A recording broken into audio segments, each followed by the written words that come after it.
Today we're starting with Bhagavad-Geeta, chapter 18, text 3. Tyajyam doshavad itya eke karma prahur manishinah yagya dana tapa karma na tyajam iti chapare. Some wise men declare that all action should be abandoned as being inherently flawed and subject to karma. Others say that acts of sacrifice, charity, and austerity should never be abandoned.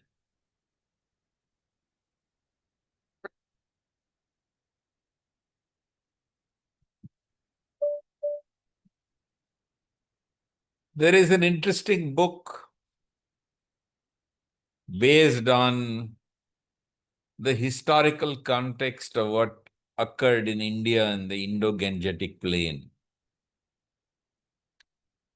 The area where the Battle of Kurukshetra took place is known as the Kuru Panchala region.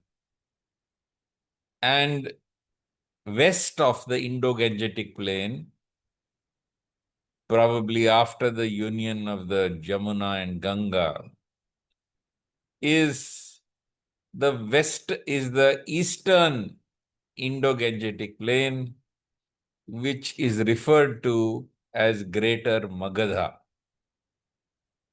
What is important here is that Kuru Panchala, or shall we say the region where the Battle of Kurukshetra took place, where the Pandavas lived and ruled, is a part of the country where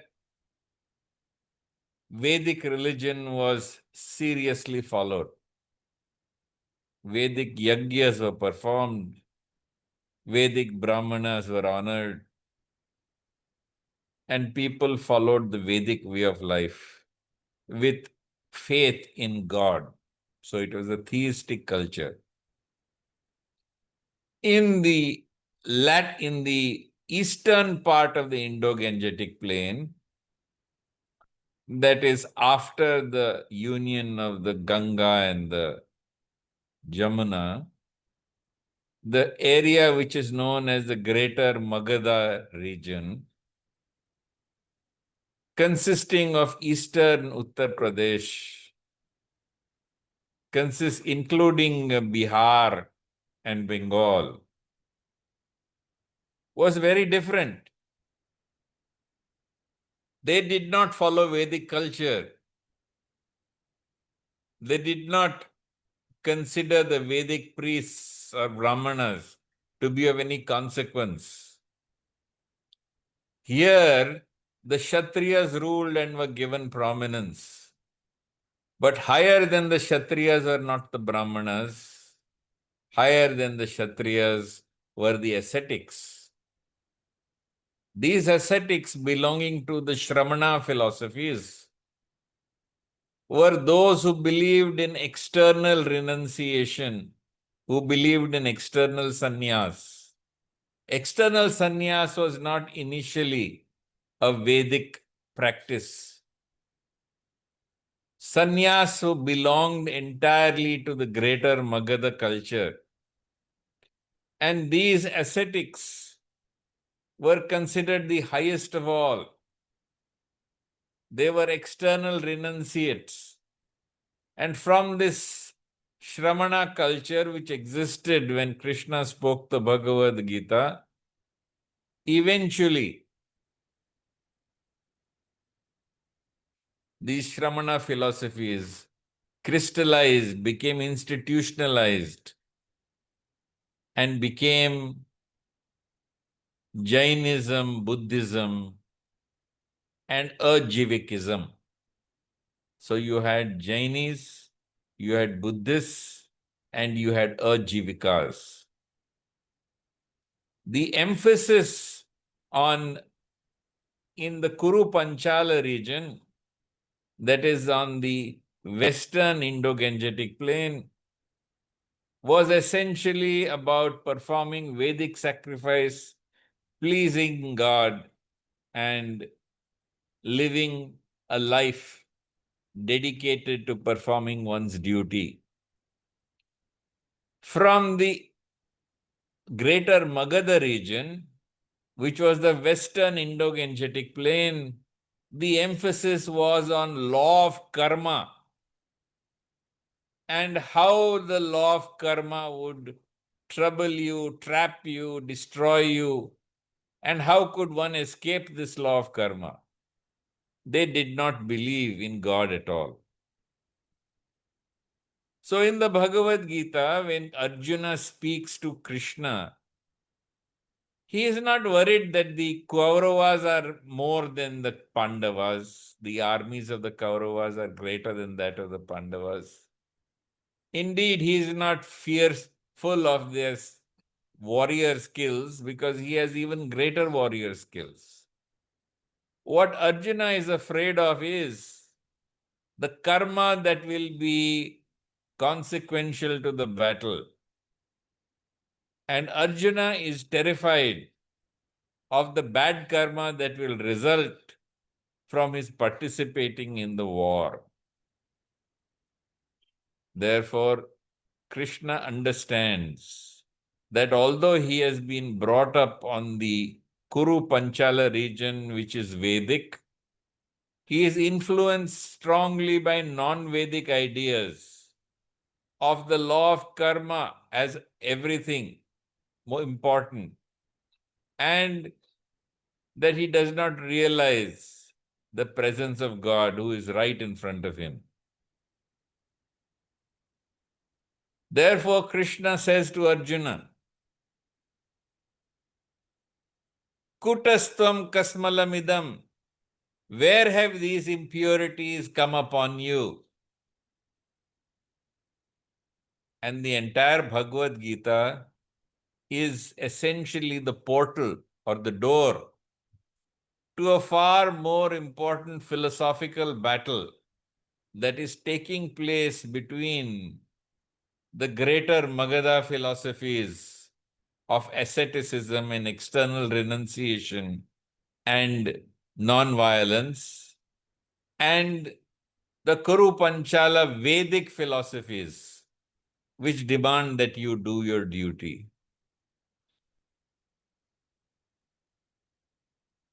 So Krishna finds that Arjuna is being defeated even before the battle by the fear of the law of karma. And Krishna speaks the Bhagavad-Gita to bust this fear of the law of karma. He shows Arjuna how to transcend this law of karma. So when they say Tyajam doshavaditye ke karma prahur manishinah, that all action is inherently flawed and causes karma, Krishna is referring to the greater Magadha philosophy of asceticism and external renunciation, which is completely foreign or insignificant on the Vedic part of the Indo-Gangetic plain.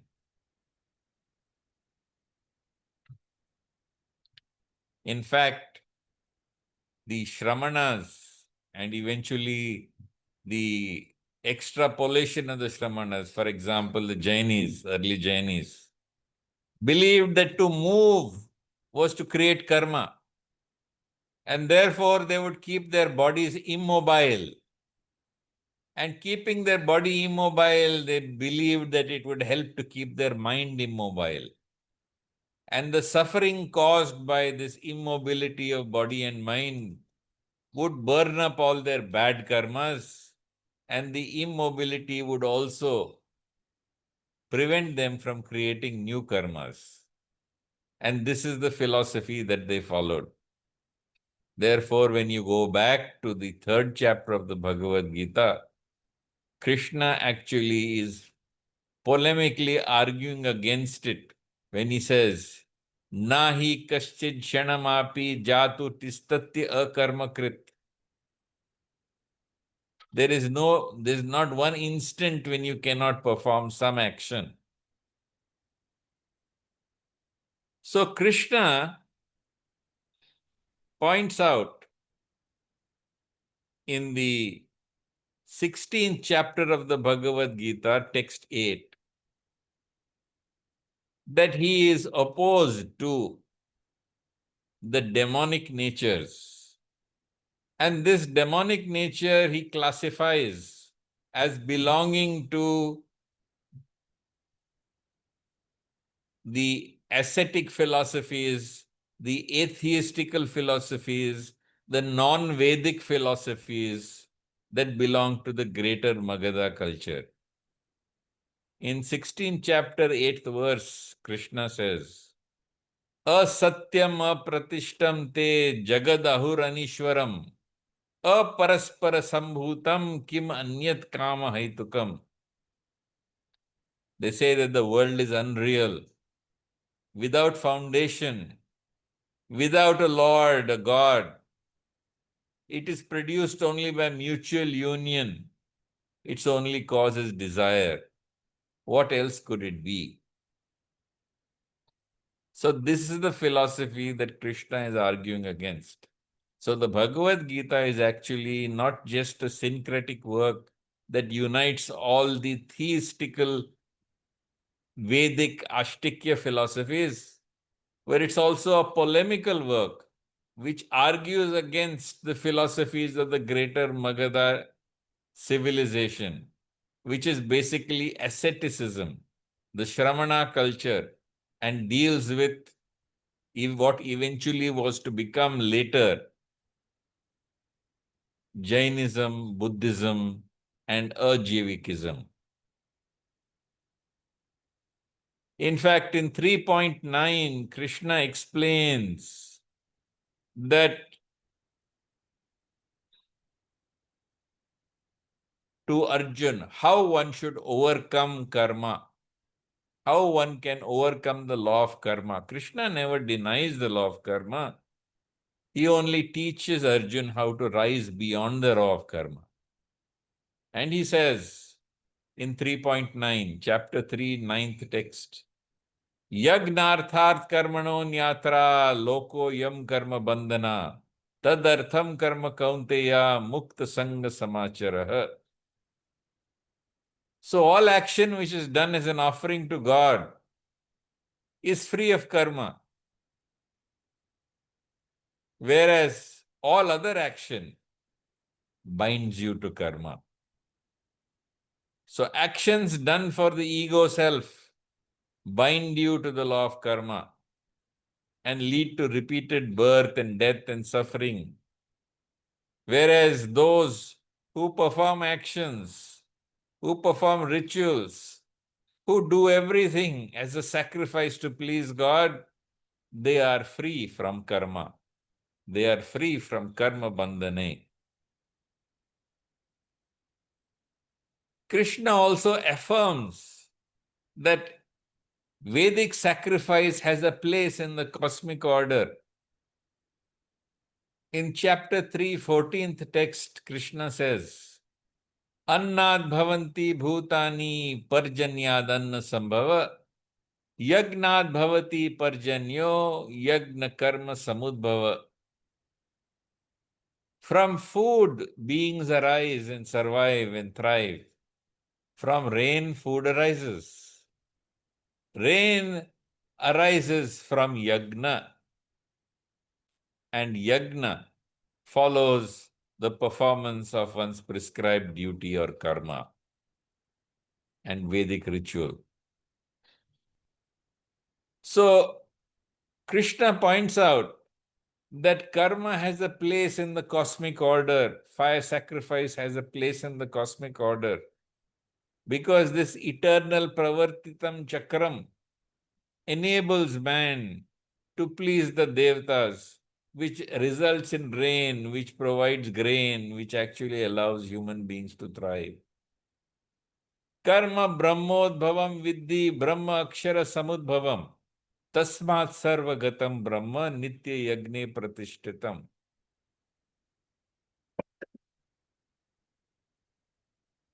So Krishna explains that karma arises from Brahman and Brahman is imperishable. Thus, the all-pervading Brahman is ever established in Yajna. So, Krishna points out that karma, that is Vedic karma, has a place in the cosmic order. And whatever actions are performed for karma do not have a karmic consequence. Whatever actions are performed as Vedic ritual have no consequence from the perspective of the law of karma.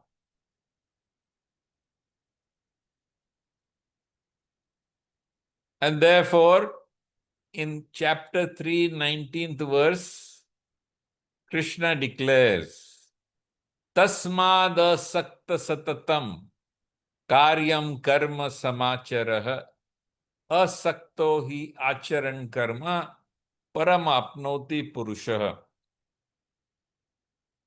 Therefore, always perform action. That is your responsibility and your due without attachment. Because by acting without attachment, you will attain the supreme. He points out to Arjun in 4.16 that people, even who are wise, even wise people, are confused as to what is karma and what is bad karma and good karma. Kim karma, kim akarmeti kavayo apya atra mohitah tatte karma pravakshami yaj gnatva mokshase ashubhat. So to understand what binds you, what is karma, and to understand what is akarmic, which is free of the law of karma, even wise people are bewildered.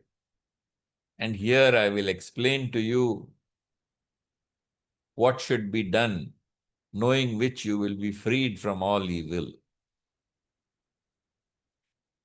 Karmano hi api bodhavyam cha vikarmana akarmanascha bodhavyam gahana karmano gatihi.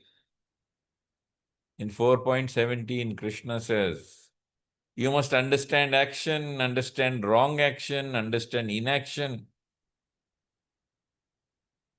Or rather, you should understand how to become free of the law of karma. Understand what is good karma, understand what is bad karma, understand how to become free from the law of karma. Karmanya akarma yah pashyed, akarmani cha karma yah sa buddhiman manushyeshu sa yukta kritsna karma krit. One who understands how to become free from karma, the law of karma while performing action, and how one sees that law of karma binds you even when you're inactive, is wise among men. He is a yogi, although engaging in all his duties. In 5.8 and 5.9, Krishna says, Naiva kinchit karomiti yuktamanyeta tattvavit Pashyan, Shrinvan, Sprishan, Jigran, Ashnan, Gachan, Shropan, Shwasan, Pralapam, Visrijan, Grinan, Unmisham, Nimishan, Api. So one who is situated on the platform of the Kshetrajna, he understands that the Kshetra is acting, that Prakriti is acting, and he does nothing at all. Prakriti kriyamanani gune karmani sarvashah ahankara vimudatma kartaham iti manyate.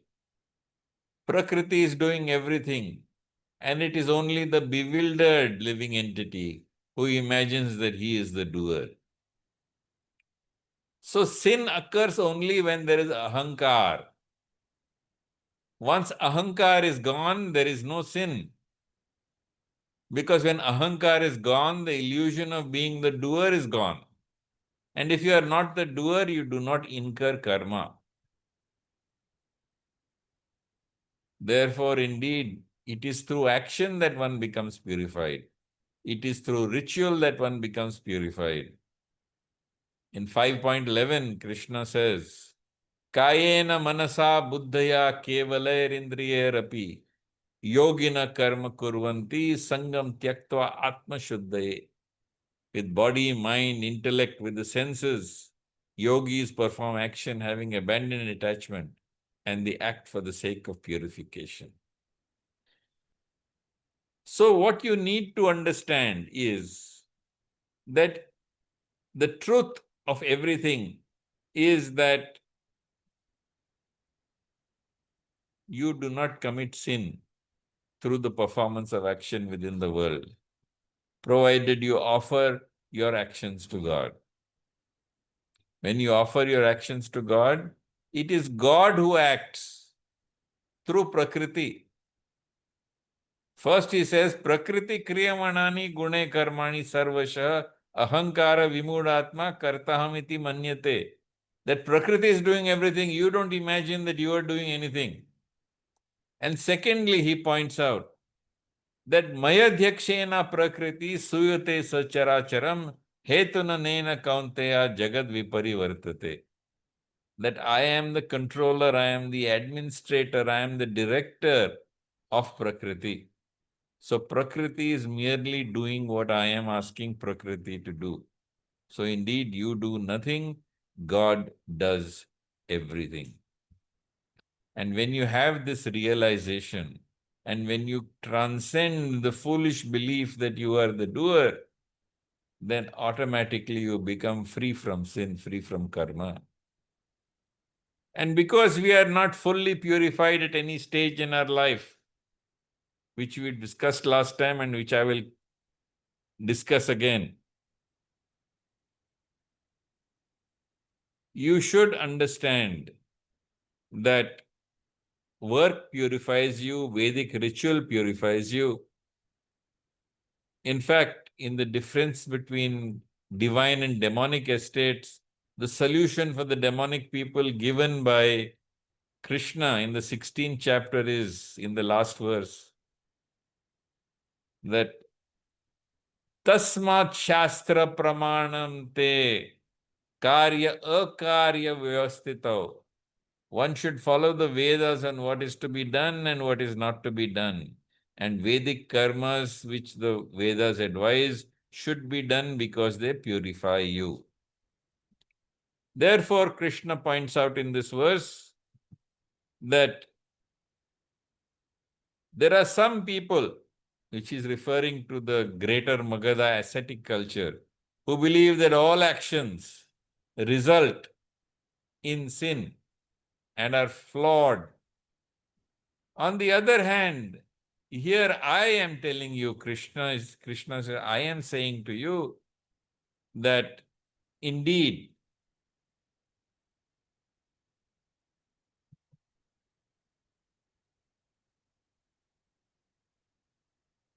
I am explaining here to you that the Vedic rituals and sacrifices, the acts of charity, and indeed, so also we come to acts of austerity.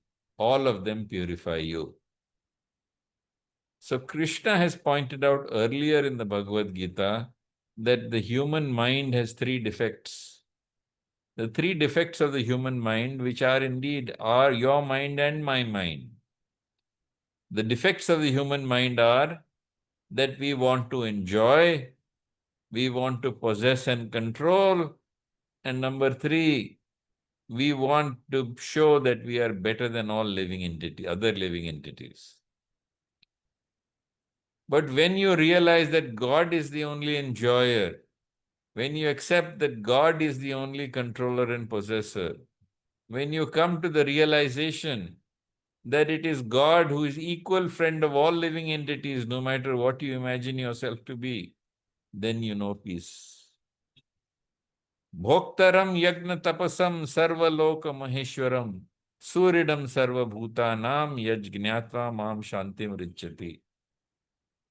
When you realize God is the only enjoyer, that He is the only controller and possessor, and He is equal friend of all living entities, then you will know peace.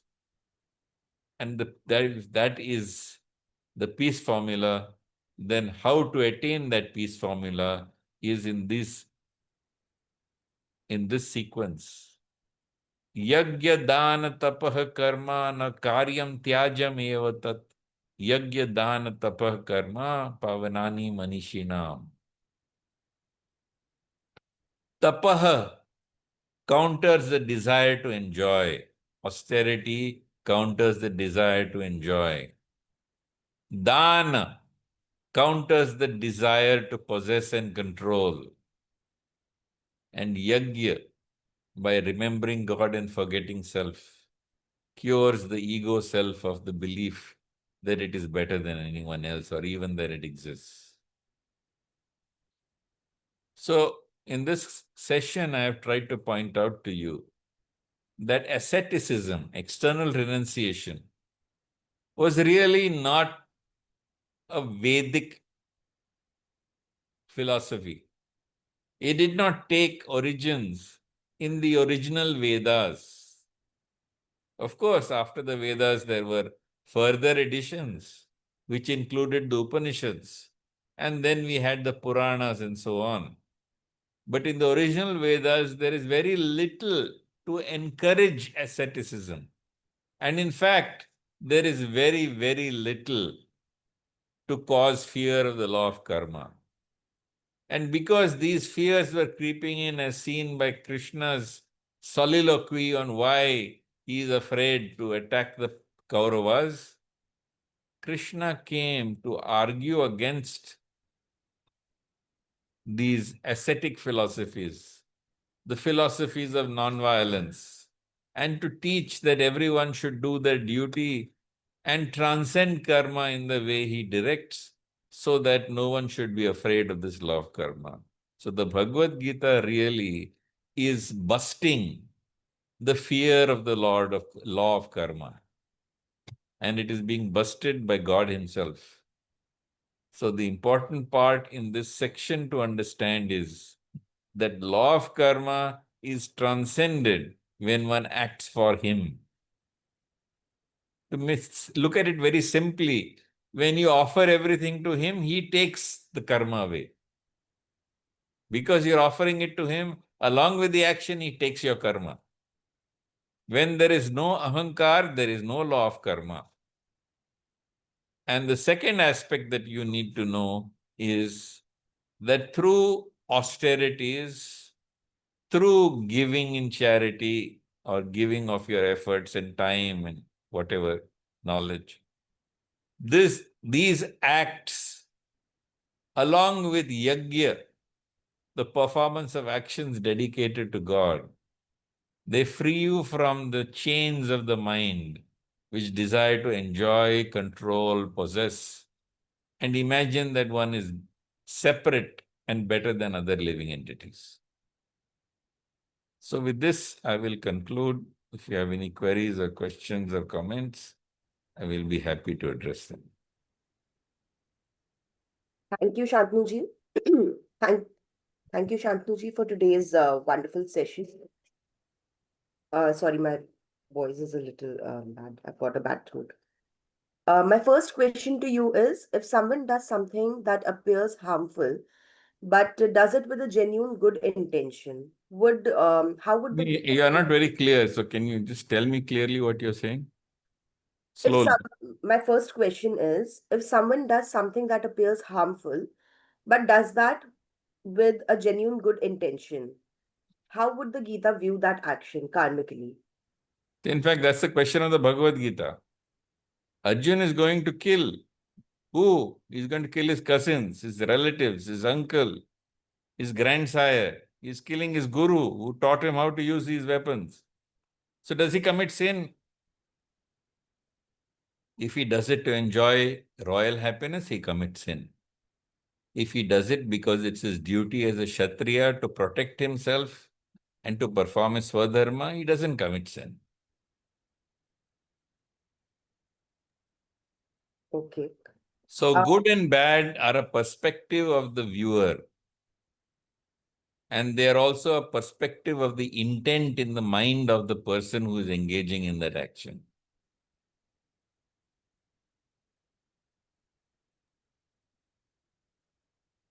All right. And my next question is, can doing your duty ever create bad karma?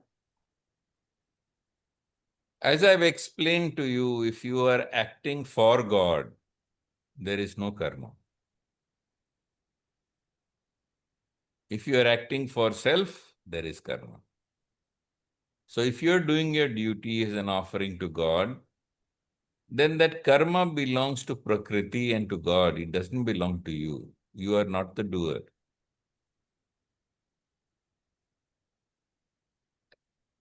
All right. Thank you so much for today's lovely session, Shantanu. And to all our viewers, if you liked it too, then don't forget to share this video with your loved ones. Also, stay tuned as we meet again on next Thursday at 8 a.m. for yet another section on the Bhagavad Gita. Hare Krishna. Hare Krishna, Jai Shri Krishna, Hari Om.